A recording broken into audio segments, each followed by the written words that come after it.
the midst of a huge transformation where our peers, communities, and workplaces are all really melding into one. Welcome to Reimagining Company Culture. My name is Christina Giordano, she, her, and hers, and I am the Partnerships and Community Manager here at AllVoices. Today, I'm very excited to welcome our next guest onto the show, Heidi Goldstein Shepherd. She is the Chief Talent Officer and Assistant General Counsel for Employment at Goodwin. Heidi, thank you so much for being here. If you want to share with our audience a little bit about yourself, including your pronouns, and when you were younger, do you remember how you answered the question, what do you want to be when you grow up?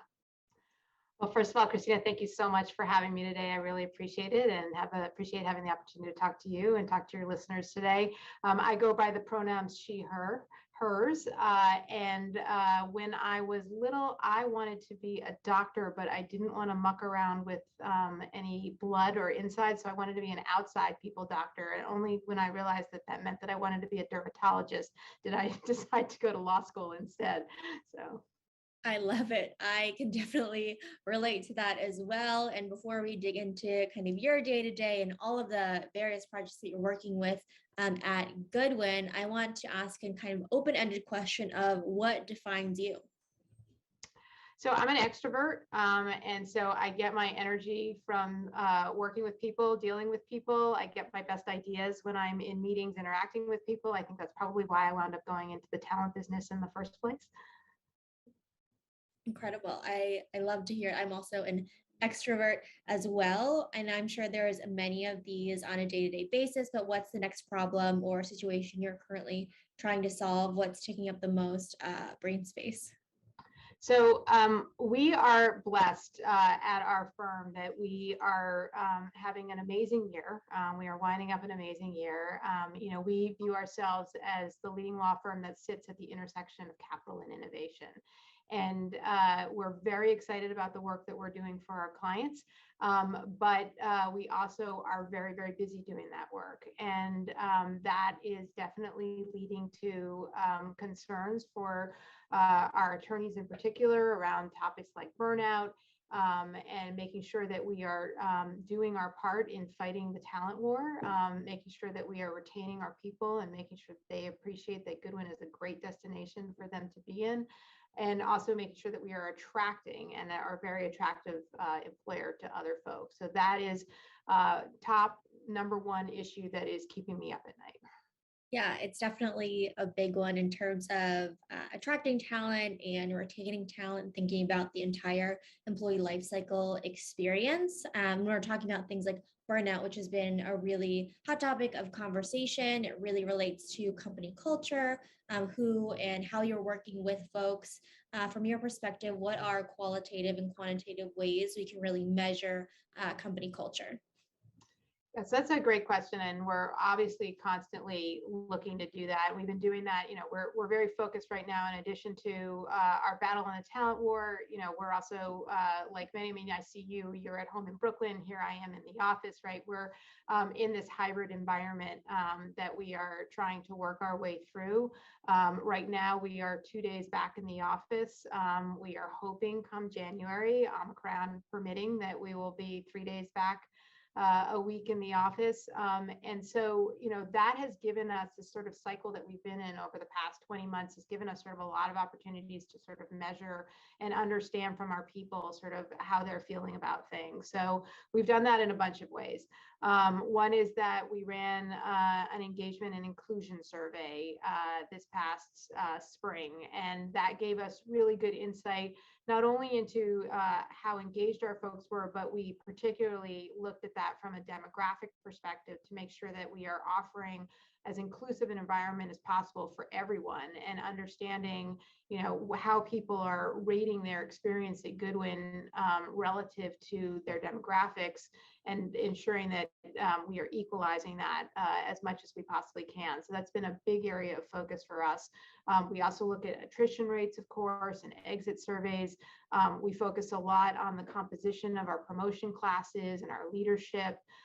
We've been engaged in a huge well-being push over the past. Fortunately for us, we actually had started that push at the beginning of 2020. So before COVID even hit, before we even knew what was coming, we had already launched a service where we have on-site counselors in every single one of our offices globally, and they're here 2 days a week. And so we're looking at the utilization rates for those on-site counselors. Of course, they've been virtual. And then innovation, which is a huge bedrock of our culture. And we launched an innovation portal this year to make sure that we were looking for opportunities to be hearing from our people. And then finally, we've been polling our people a lot on return to office and making sure that we really understand what people are looking for as they're coming back to the office, and what experience do they want to ensure that the firm can offer them. Absolutely. Whether we're talking about innovation or return to office, definitely, I think you mentioned a couple times, hearing employees kind of getting feedback on kind of their experience as well, and kind of getting feedback around the well-being of employees as well, no matter where they are in their journey at Goodwin. How do you see employee feedback management as a really important tool to really build that culture of listening and trust? And how do you see that manifesting overall at the organization? It's critical. We really feel that it's important. You don't want to just be in your own echo chamber and just sort of putting out initiatives without taking into consideration, are people excited about it? Is this what people want? And so we're really focusing hard on making sure that we understand what it is that our people are interested in. We're super excited that we're going to be launching AllVoices in the near term, because that will give us just another opportunity to hear from people, and in that way, in an anonymous way. I mean, many of our surveys are anonymous, but this is another way for people to provide us feedback through an anonymous portal.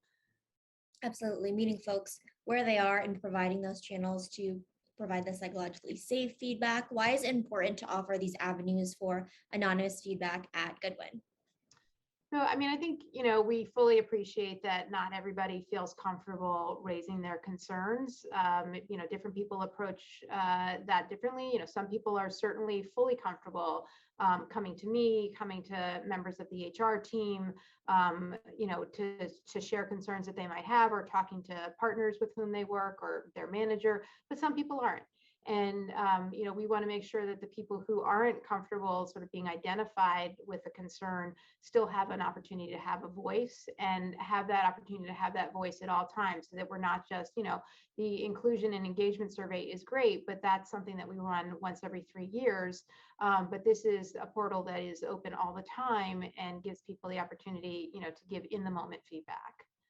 Absolutely. Ongoing feedback, meeting folks where they are whenever they have kind of positive feedback or constructive feedback as well. I know we talked about a couple of different kind of long-term strategies in terms of people, like return to office, but are there any other examples you could provide about how employee feedback has fueled either a change in a policy, strategy, or initiative at Goodwin?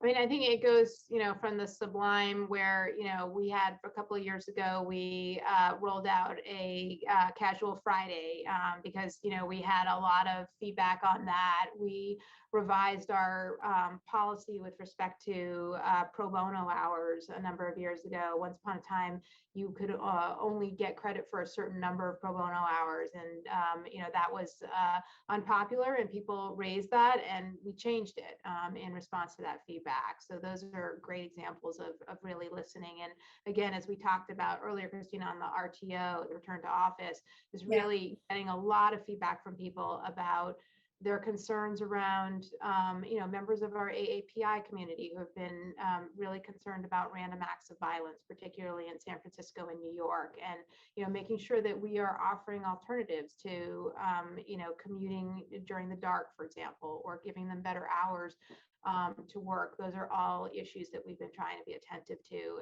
as we've been coming back to the office and really listening to our people. Yeah, those are great examples as well. And I was talking to someone the other day too, and they are talking about specifically kind of transportation to the office, making sure that people feel physically safe coming in, as well as psychologically safe in a hybrid environment as well. Because when people feel like they are included and they belong and they feel like their organization supports them, people do their best work as well. Can you tell us a little bit about Goodwin's diversity, equity, and inclusion strategy in terms of really overarching goals or initiatives? Yeah, absolutely. DEI is a principal focus of energy for me, for our senior leadership, and there are a whole bunch of initiatives that we've been very focused on to ensure that we're doing better, creating transformative change. And our goal is to be the most diverse, equitable, and inclusive law firm in the industry. And so, in order to do that, we've done a couple of things. First of all, we announced a public goal that by 2025, we would ensure that our elevations to partnership match our incoming classes. In other words, right now we are bringing in classes that are 50% female, 35% ratio and ethnically diverse, and 10% LGBTQ plus. And we want to ensure that our partnership mirrors the same thing as our entry level. And so that's really working to ensure that we have a consistent attrition rate across the board, and that we are not seeing greater attrition from our women, our racial ethnically diverse attorneys, and our LGBTQ plus population. And so, that's been a key area. And then we're also looking at ensuring that we have 40% of our leadership comes from one of those three groups, to again ensure that we are presenting as inclusive a face as possible, and that that our leadership is made up of diverse voices, because we all know that you really need that diversity of thought at your leadership levels to ensure that you are bringing a variety of different views to the table and coming to the best decisions. And then we've put a variety of task force and affinity groups in place. We have our Black Anti-Racism Task Force, which is led by our senior Black leaders and our management committee. And that is really focused on addressing anti-Black racism in the legal industry and ensuring that we are taking steps to address it. And the nice thing about that is that focusing on our Black Anti-Racism Task Force, which happened in the wake of the murder of George Floyd, we really felt that this was a critical area of focus. But it's given us an opportunity not just to support our Black lawyers, but to support our diverse community entirely. And then we've got our Committee for Racial and Ethnic Diversity, our Pride Committee, and also Women at Goodwin. And then this year, our Global Operations team also launched what we call BOLD, which is the Black Organizational Leadership Group. And they've been really focused on opportunities for our global operations team. So we have a lot of different opportunities for people to contribute, not only if you're a member of those populations, but also if you're an ally. And we're constantly looking for opportunities for all members of the firm to contribute, because we really believe that diversity, equity, and inclusion is the responsibility of every single member of the firm, not just our, women, our diverse lawyers, and our LGBTQ plus population. It sounds like there is a lot of opportunities to raise your hand and get involved, no matter what department or level of the organization you're at as well. And you're right that equity work is everybody's responsibility as well. I think when you are coming into an organization, you might not speak with an executive or you every day, but you're definitely interacting with your manager on a pretty frequent basis, and they're definitely culture conduits. How do you think about measuring equity-driven leadership for all people managers as well? So great question. I mean, we're doing a variety of things. I mean, one is that we're ensuring that, questions about inclusive leadership are part of our upward feedback process, for example, so that those questions are getting asked as to whether or not our leaders and, the people with whom people are managed on a day-to-day basis are inclusive. We're continuing to educate and train our people on a regular basis to ensure that our people managers really participate in an equity-driven leadership model. Every single group at the firm, our business units, and on the global operations team, our departments, leadership has been charged with ensuring that the organization has goals that are focused on diversity, equity, and inclusion. And so we've been specifically focusing on that. I have those goals for my organization. Our IT department has them, our finance department has them, and then every single one of our functional business units, our private equity group, our life sciences group, our tech group, real estate, financial services, and our litigation department, every single one of those groups is very focused on ensuring that they have those goals that are unique to that function. Yeah, absolutely. I think that having those goals and making them transparent for the organization and the department is so critical, and especially the larger company goal that you shared earlier as well, in terms of it's really everyone's responsibility to make sure that it is achieved. In terms of talent management, I definitely want to ask, as chief talent officer, what is something that you redesigned in the talent management process for the next year? And I can't believe it's 2022, and this can be any part of the talent journey as well. So I think we've been looking to redesign a lot of things. One of them is, I mentioned, our well-being platform. That was a massive overhaul. We're now incredibly focused on our attorney experience, and how we think about our people and the offerings that we're providing to them, and really just using a sort of soup to nuts analysis of sort of every stage along the talent life cycle to think about, are we doing as well as we can? What are we doing that we should continue doing? What are we doing that we should stop doing? And what are we not doing that we should be doing? And that's an initiative that we're launching that I expect we'll be working on for the next 18 months at least, just really doing a deep dive analysis into every aspect of our talent organization. It sounds like a really data-driven approach, and also holistic for attorneys who are at the firm as well. I know that nobody has a crystal ball for 2022 and beyond, but based on all of the experiences that you've had in the field and at Goodwin as well, what is a must-have people leaders need to incorporate in their strategy to potentially be successful in the future and really be those employers of choice?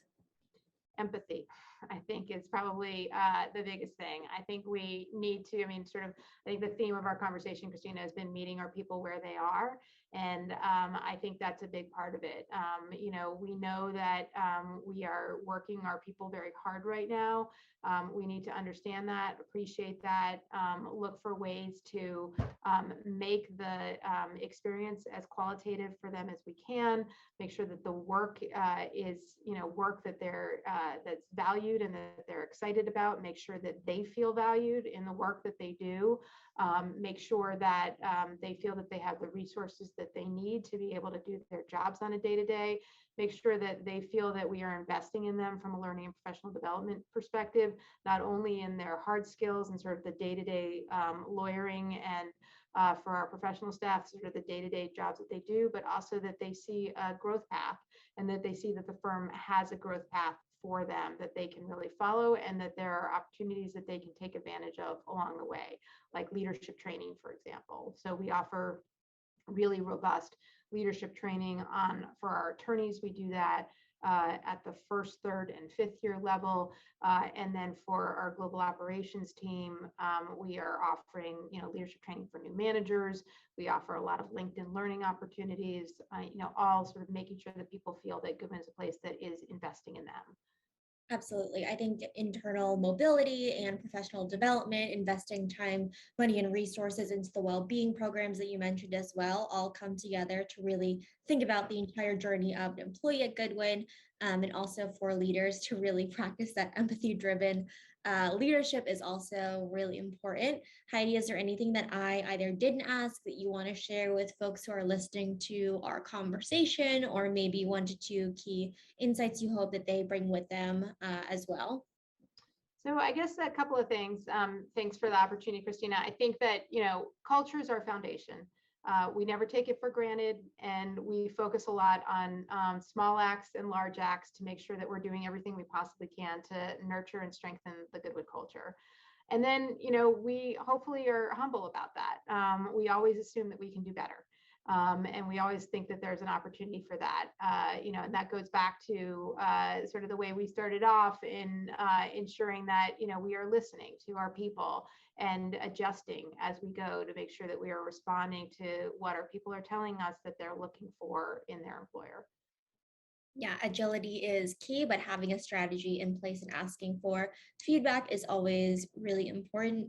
Heidi, thank you so much for being on Reimagining Company Culture this afternoon and for sharing your experience and strategies with us today.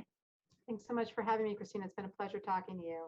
Absolutely. And as a reminder for folks who are listening and AllVoices, we really believe in that critical employee feedback management as a requirement for the company to succeed overall. Have a great rest of your afternoon, everyone.